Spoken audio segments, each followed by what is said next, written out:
Bom, vou orar aqui, aí já iniciar a ministração. Obrigado, Deus, por esta oportunidade. Obrigado, Deus, pelo dia de hoje. Obrigado, Deus, por todos os membros da célula, Senhor.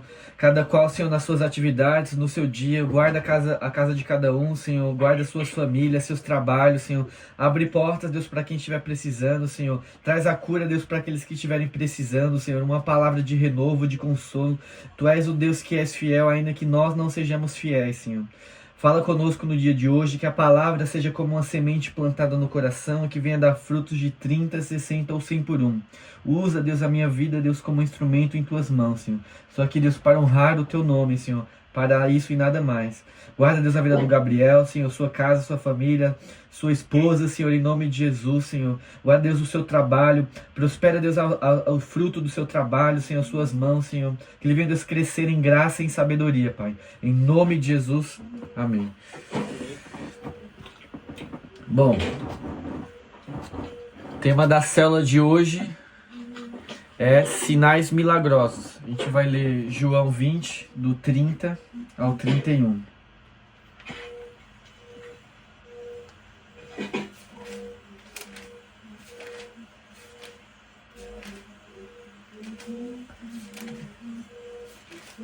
Posso ler aqui? Pode. Jesus realizou na presença dos seus discípulos muitos outros sinais milagrosos que não estão registrados nesse livro, mas estes foram escritos para que vocês creiam que Jesus é o Cristo, o Filho de Deus, e crendo tenham a vida em seu nome. Então, basicamente, Jesus ele vem com um propósito, não está na terra à toa. E uma das coisas que ele fazia muito e sempre foi muito reconhecido eram esses sinais milagrosos. Você lembra de algum, Biel, que você possa mencionar? Pô, aquela passagem de milagroso do cego lá, mano. Que ele curou o cego. Isso. Exato. Existe mais de um episódio onde Jesus ele cura pessoas que são cegas. Tem um que ele cura falando, porque o cara pede pra ele, e tem outro episódio que um cara se achega a ele, aí ele vai, cospe no chão, pega um pouquinho de terra e coloca nos olhos do cara. Tem aquele que também os amigos meio que faz uma rede e joga o cara... Passa por cima do telhado. Isso, esse daí, eu lembro dele. Os 4 amigos, né? A importância de ter amigo, né? Exato. Fala, Thiagão. Fala aqui, boa tarde, pessoal, tudo bem? Tudo bom. Boa tarde. E... O de áudio tá meio baixo pra mim. Pra que... Não sei não. Tá me ouvindo bem, ô Biel? Tô te ouvindo bem. Então peraí que eu vou logar de O novo. headset.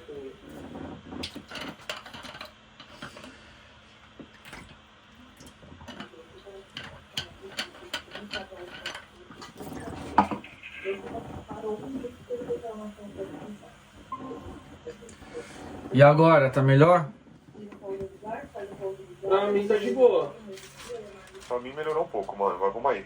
Tá de boa. Tá bom, vou falar um pouquinho mais alto aqui.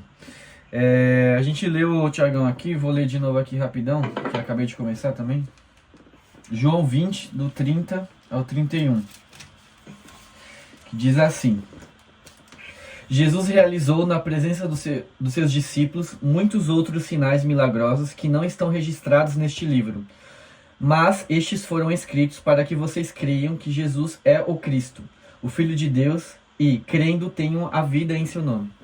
Então, basicamente, o que Jesus fazia, esses sinais, era proposital, era uma provocação, ou melhor dizendo, como que demonstrando uma evidência de quem ele era.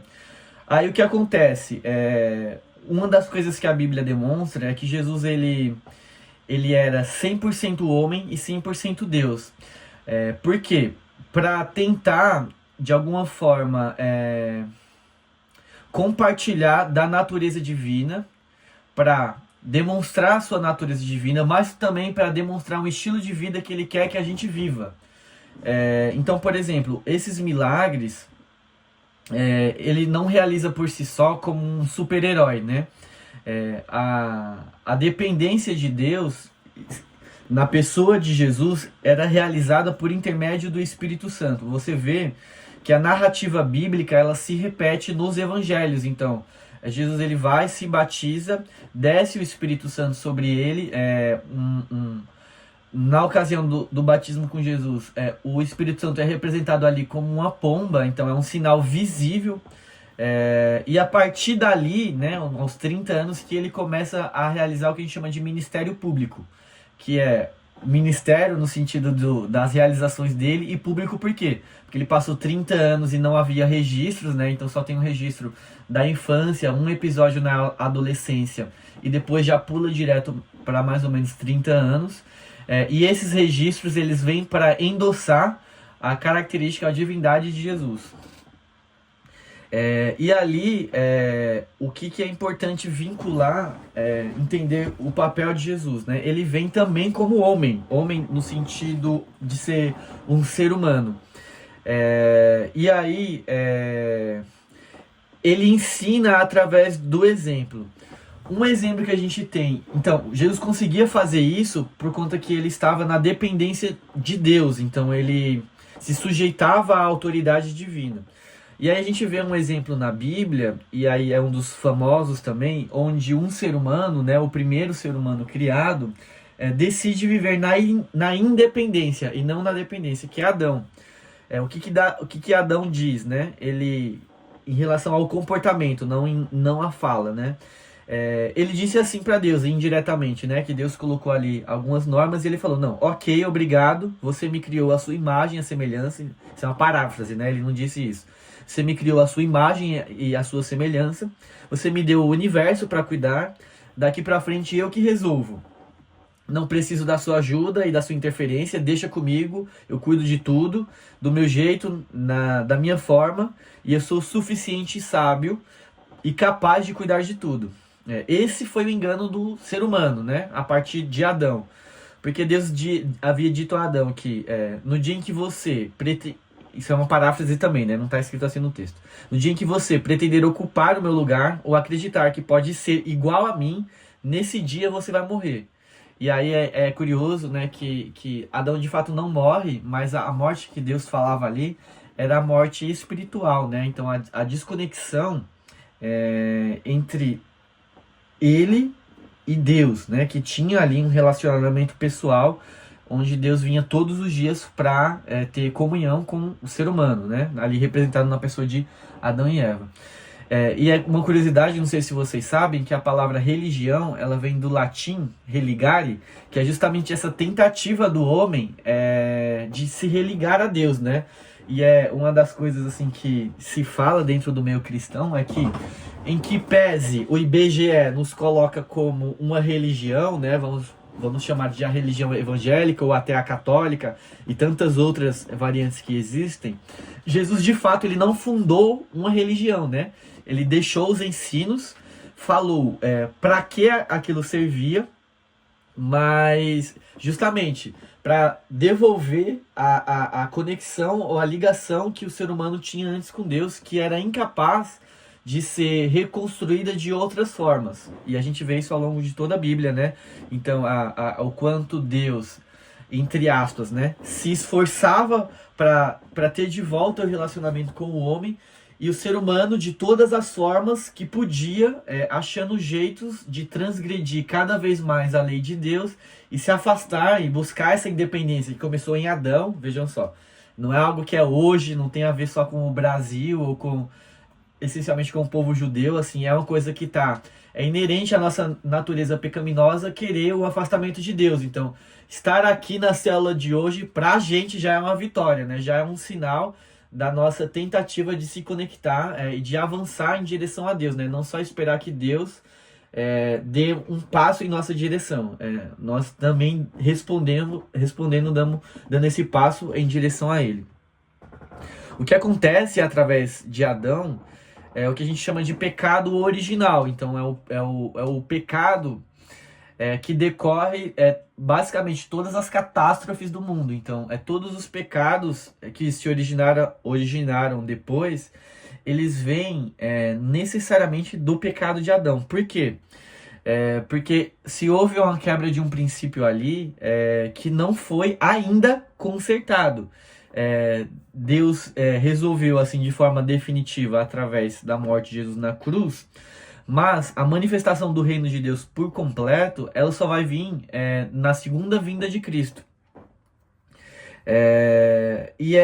Se vocês repararem, é muito mais fácil a gente rejeitar a Deus do que querer se aproximar dele. Por quê? Porque se aproximar custa algo, né? Deixar a nossa identidade ou a nossa própria vontade de lado e querer conhecer e viver a vontade de Deus.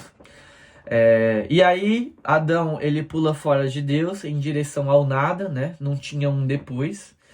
Deus os expulsa ali do jardim. Por quê?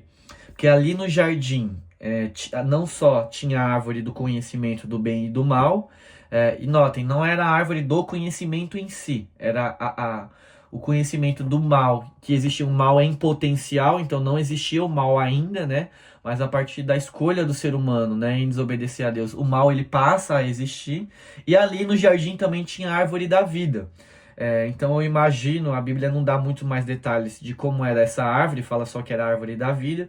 Essa árvore ela aparece de novo depois no livro de Apocalipse, né? Então, onde o ser humano já tem o acesso novamente à árvore.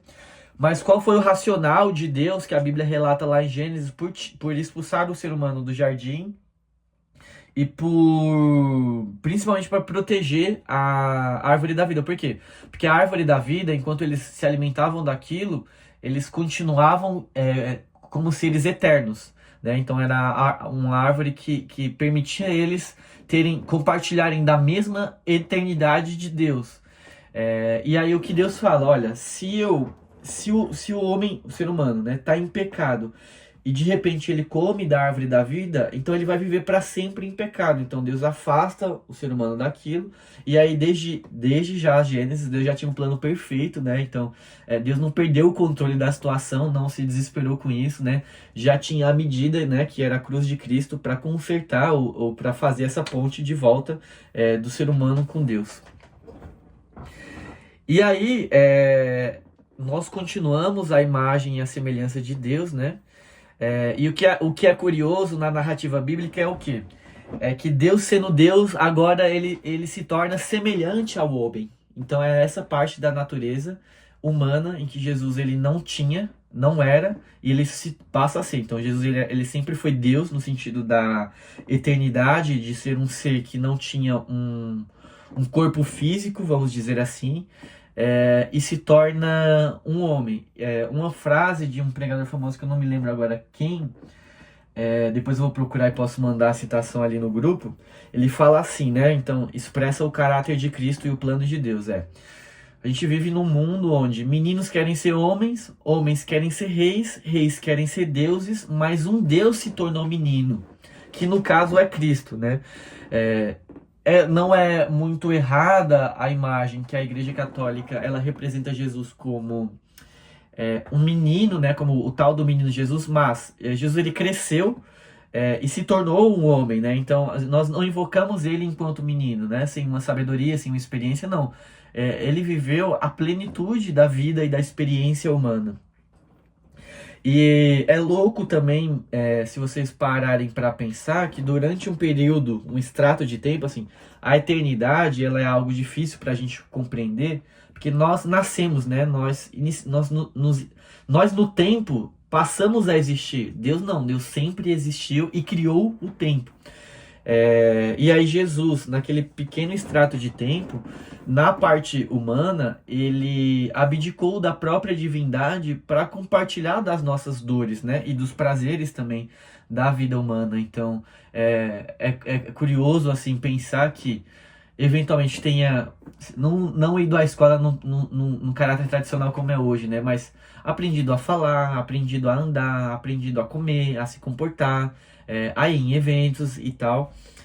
Então ele participou da experiência humana e abrindo mão das suas prerrogativas divinas. Então ele mesmo ali diante da cruz, sendo Deus, isso até, a gente pode falar daqui a pouco sobre isso, até sendo Deus, ele era questionado na cruz, porque que ele era literalmente questionado, esse questionamento ele existiu. Você sendo Deus, né, se tu és o Filho de Deus, desce da cruz então. Só que Jesus ele se submetia às autoridades humanas e a esse governo humano justamente para cumprir o propósito, né? Então ele mostra ali a obediência não só à autoridade humana, né? Mas à autoridade divina também. E aí beleza, Jesus ele abriu mão das suas prerrogativas divinas, então vê que ele poderia lançar, vamos supor, um raio na cabeça de alguém, como os discípulos já propuseram. Fala, não, vamos orar aqui. Os discípulos chegaram nele e falaram, não, ó, tal pessoa tá te questionando, vamos orar aqui nós três, vamos pedir pra Deus derramar fogo do céu e consumir essas pessoas. Aí Jesus fala, mano, vocês estão muito loucos. Porque isso fugia, né, dos ensinos que ele tava falando. Lá em Filipenses 2:7 diz assim que Jesus ele esvaziou-se a si mesmo, vindo a ser servo, tornando-se semelhante aos homens. Então é esse paradoxo, né, de que Deus cria o homem a sua imagem e semelhança e depois o próprio Deus se torna em semelhança humana. E aí, na sua completude, Jesus realiza esses milagres porque era um homem perfeitamente submisso a Deus. E em sua condição de esvaziamento, ele fez porque viveu, ele conseguia fazer isso porque vivia em absoluta coerência com as afirmações que fazia para explicar a si mesmo. Uma outra coisa que ele fazia com alguma frequência, e era um escândalo isso para os judeus ortodoxos, né, aqueles mais tradicionais, ele pegava as escrituras sagradas, né? Então a Bíblia não estava no formato que é hoje, porque ainda não existiam, por exemplo, os evangelhos. Até a altura de que a Bíblia vai sendo assim construída em tempo real, Jesus ele pegava as escrituras, por exemplo, o profeta Isaías, ele lia ali nas sinagogas e falava, ó, esse texto se cumpre sobre mim.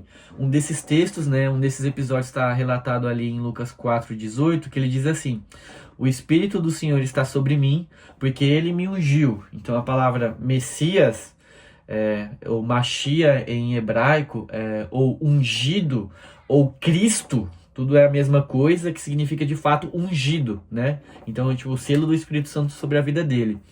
Então, repetindo, né? O Espírito do Senhor está sobre mim porque ele me ungiu. Isso significa, né? Que capacitou e autorizou. É como mais ou menos, né? Vai viajar para os Estados Unidos, você tem um visto, um carimbo, vamos dizer, um selo oficial do governo que te autoriza a fazer algo. Ser o Cristo era essa autorização divina. E aí ele vai reivindicar para si essa autoridade.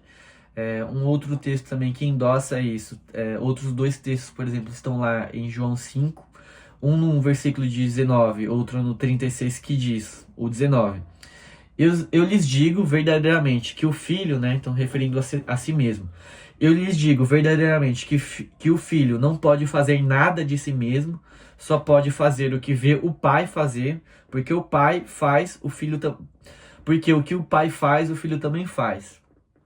Então ele replicando que ele estava de fato reproduzindo o que Deus queria que ele fizesse, o que Deus Pai, né? Outro versículo que endossa a sua própria autoridade é o que está lá em João 5,36, dizendo, a própria obra que o Pai me deu para concluir e que estou realizando testemunha que o Pai me enviou. Lá em João 8, 28 e 29 diz assim também, quando vocês levantarem o Filho do Homem, e aí ele já está prenunciando a sua própria morte, saberão que eu sou.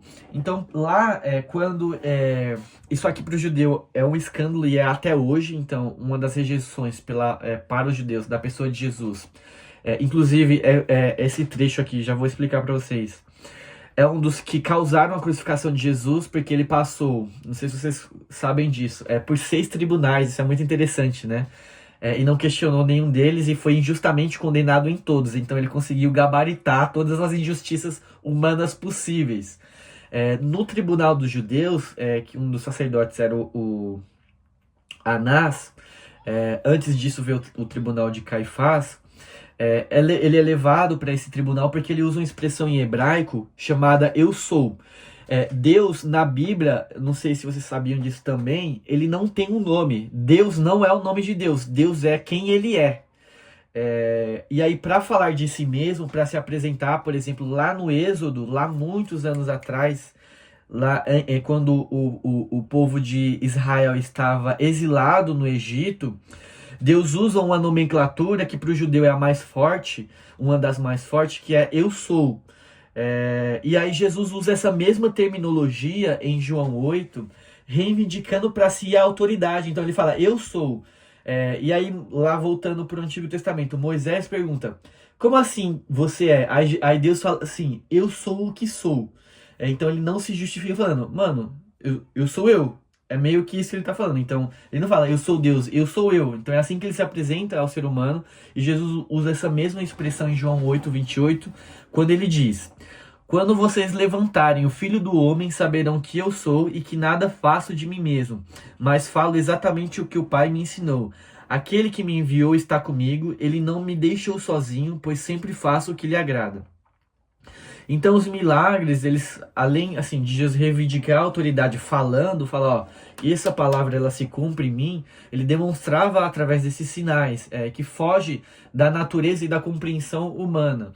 Mas uma brincadeira que eu faço, se vocês já se derem conta, assim, não é diminuindo a grandiosidade dos milagres de Jesus, mas assim, o sobrenatural, ele é sobrenatural para nós humanos. Para quem vive nesse ambiente, é só o natural. Então você come, você tem às vezes um estilo de vida, então vamos supor, um estilo de vida de alguém que é classe média. Para uma pessoa que é mais economicamente mais pobre, aquilo já é muito, mas para quem vive naquele ambiente, naquela circunstância, naquela ocasião, é o normal. É isso que a gente fala do sobrenatural. Então, Deus nos chama para viver esse sobrenatural, que na verdade é o natural de Deus, aquilo que ele já nos criou para fazer. E os milagres que Jesus fazia expressavam e testificavam a perfeita humanidade de Jesus. Ele não fez milagres para provar que era Deus, mas ele fez milagres para demonstrar que ele era um homem perfeito e completo. Mas tudo isso endossava o seu próprio discurso. Através de seus milagres, Jesus está fazendo o que Adão deveria ter feito, que é exercer o domínio sobre toda a criação. Então, beleza, o que Jesus fazia? E eu acho que essa angústia que eu compartilho e que Jesus compartilhava, eu acho que ela também está dentro de vocês, que é uma doença, a gente acha que é errado, uma enfermidade, uma loucura, um espírito assim, ou uma condição de vida em loucura mesmo, de algo da mente, até a própria morte, né? Então Jesus ressuscitando Lázaro e outras pessoas que morreram de fato, e a si mesmo, né? Que ele foi ressuscitado. Então tudo isso Jesus estava fazendo para exercer o domínio como o padrão que deveria ser o mundo, onde não havia enfermidade, onde não havia morte. E aí, parafraseando também, né? Como se Jesus estivesse falando, né? Então esse texto não está na Bíblia. Eu não sou Adão, nem rompi com Deus. Eu não pretendo ser autônomo em relação ao meu Pai. É por isso que eu sou capaz de fazer essas coisas. O poder e a autoridade do meu Pai estão comigo. E o Espírito do meu Pai está sobre mim. E Jesus, ele vive, né, nessa exata obediência. Então, o Evangelho de João, ele é um dos que destacam bastante a divindade de Cristo. E aí a gente volta pro texto que a gente leu no começo, né? Então, os sinais que Jesus ele realizava, então os milagres eles são como sinais, né, que apontavam em uma direção, como uma placa numa estrada. Eles não são um fim em si mesmo. A placa em si, ela te dá um norte, né? Te dá uma instrução, uma direção. E essas placas de sinalização apontam para o fato de que Jesus é o Cristo, o Filho do Deus vivo. E aí, só lembrando de novo também, e Cristo também não é um nome, né? É um título. Assim como Deus é quem Deus é, Cristo, ou Messias, ou ungido, é um título, então não é um nome.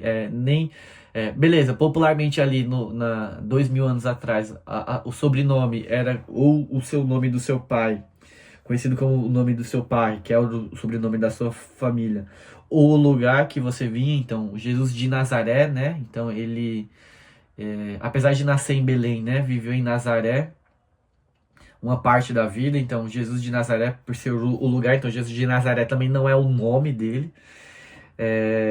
Mas é um título que expressa a realidade de quem ele é. E aí, uma das dificuldades do povo judeu, né, que um outro nome para referir-se ao tempo bíblico, né, é chamado de hebreus, também o povo hebreu, é que eles acreditavam que a crença no Messias, que ele seria o único capaz de realizar 4 milagres: curar um leproso, curar um cego de nascença, expulsar um demônio e ressuscitar uma pessoa. Então isso era uma tradição assim de um dos sinais que o Messias que havia de vir seria. E esses eram chamados milagres messiânicos. Havia milagres comuns, como curar pessoas, por exemplo, mas a cura de um leproso, que é uma lepra, era uma doença eu acho que hoje a Bíblia chama de hanseníase, mas eu acho que, salvo engano, é isso. Não sei se vocês passaram por uma época onde... Vamos falar da Covid, que tá perto. Então, um exemplo próximo. Você chegar perto de uma pessoa daquela doença, existe uma crença, como um preconceito até, que aquilo ia te contaminar. Então, havia um preconceito da sociedade contra os leprosos, justamente por serem pessoas que são... até hoje um pouco, nem são doentes, mas pessoas que estão em situações de rua. Então, as pessoas querem um afastamento, não querem se aproximar, desviam e tal. Então, mais ou menos isso que Jesus fez. Ele se aproximou, então cumprindo também desses sinais messiânicos. No passado também eu me lembro que tinha preconceito também com pessoas que tinham câncer, né? Achava que era contagioso, então não queria chegar perto. Existia um estigma sobre esse tipo de pessoa que tinha essa enfermidade. Ou pessoas que tinham AIDS também, né? Então não se conhecia muito, então no passado também havia esse estigma. E hoje a gente já entende diferente. Mas para o judeu, o leproso era alguém que viveria até fora, né, da sociedade, literalmente. E aí, um outro contraponto que a gente pode trazer é que alguns curandeiros da época do Antigo Testamento, eles também curavam cegos, podiam curar cegos. Mas somente o Messias podia curar um cego de nascença. Então o entendimento da época acreditava que uma pessoa que nascesse cega estava amaldiçoada por Deus, e somente o Messias teria a autoridade de revogar uma maldição divina. Então... e a gente sabe que é isso. Deus não pune pessoas com doenças. A doença, ela é uma causa que vem assim, do mal que existe no mundo, né? Desse desconcerto que há no mundo. E os evangelhos registram os milagres de Jesus como feitos inusitados na história de Israel. Vamos ver lá, vou abrir aqui João 9,32.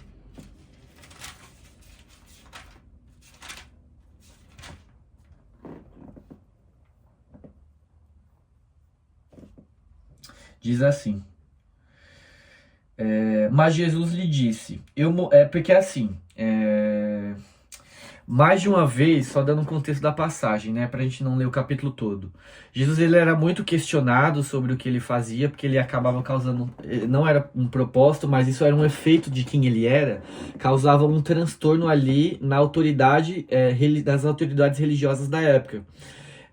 E aí eles ficavam fazendo questionamentos. Então, se abrisse caixinhas do Instagram para Jesus, essas pessoas seriam as primeiras a irem questionar ele, então, para tentar descredibilizá-lo. E aí é muito curioso que Jesus, muito sábio, ele respondeu assim, desses episódios com muita insistência dos religiosos da época. João 10,32 diz assim, ó: eu lhe mostrei muitas boas obras da parte do Pai. Por qual delas querem me apedrejar? Então, mesmo realizando o bem, as pessoas meio que ignoravam o bem que ele estava fazendo porque se incomodavam com essa ordem, né, ou com essa autoridade que ele reivindicava. Então, era meio que preferível para essa galera que ele ficasse na dele e não fizesse nada. Então, deixa o cego ser cego, deixa a mulher que foi pega em adultério ser desprezada e humilhada e morrer apedrejada, para eles tudo bem isso.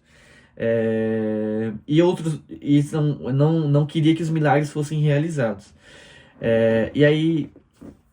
E esses sinais que Jesus realiza não são, de novo, um fim em si mesmo.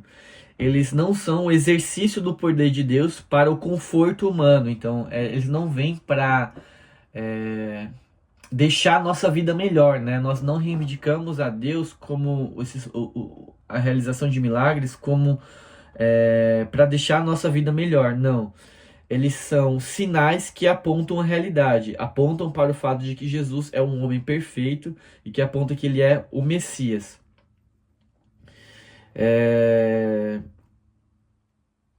Um provérbio chinês que eu tenho aqui, que vale a pena compartilhar para a gente entender e não desviar o foco, né, da mensagem do Evangelho, é que o sábio aponta para a lua e os tolos ficam olhando para o dedo. Então, é uma paráfrase para dizer que os milagres são o dedo e Jesus é a lua, né? É o de fato onde se deve apontar. Então, fiquem com essa mensagem. Lembrem-se que Deus não pune as pessoas com doença, mas Ele pode curar. E para Deus nada é impossível. Ainda no meu exercício de fé diário e contínuo, ainda que eu não entenda quando Deus não cura, então não tem essa parte da falta de compreensão ainda da minha parte, ainda que eu não entenda isso, eu sei que Deus é Deus, e sei que se Ele quiser pode curar, e quero que Ele manifeste a cura. Então sempre que Ele me pede oração em relação à cura, tanto na hora quanto um tempo apartado, por exemplo, alguém me mandou uma mensagem agora, na hora eu digo assim, orar como que com imposição de mãos, vamos supor que a pessoa está com dor no braço, você coloca a mão no braço lá e ora repreendendo aquilo, que Jesus fazia isso também, independente se é de uma forma ou de outra, eu sei que tudo isso testifica a Deus. Existia um medo da minha parte, mas é total inexperiência, e é uma vergonha até também, porque assim, às vezes alguém me pedia oração e eu ficava pensando assim, e se Deus não curar? Olha, aí eu parei de me preocupar com a minha própria reputação. Eu falei, olha, tô pregando a mensagem que eu acredito, sei que Deus pode realizar isso porque eu já vi tantas e tantas curas sendo realizadas. Se Deus não curar, e aí isso foi uma oração que eu fiz, falando diretamente para Deus, eu falei, Deus, ó, se o Senhor não curar, a vergonha é tua, não minha. Se o Senhor não curar, o problema é teu, não meu. Eu quero ver a cura manifesta, porque assim como essa pessoa está sofrendo, eu sei que é o Senhor que traz o consolo, né? Eu sei que é o Senhor que traz a cura, e que através da cura pode ser gerada a salvação. Então, tenham essa fé de que Deus pode fazer. Já vi muitos e muitos testemunhos comigo mesmo também,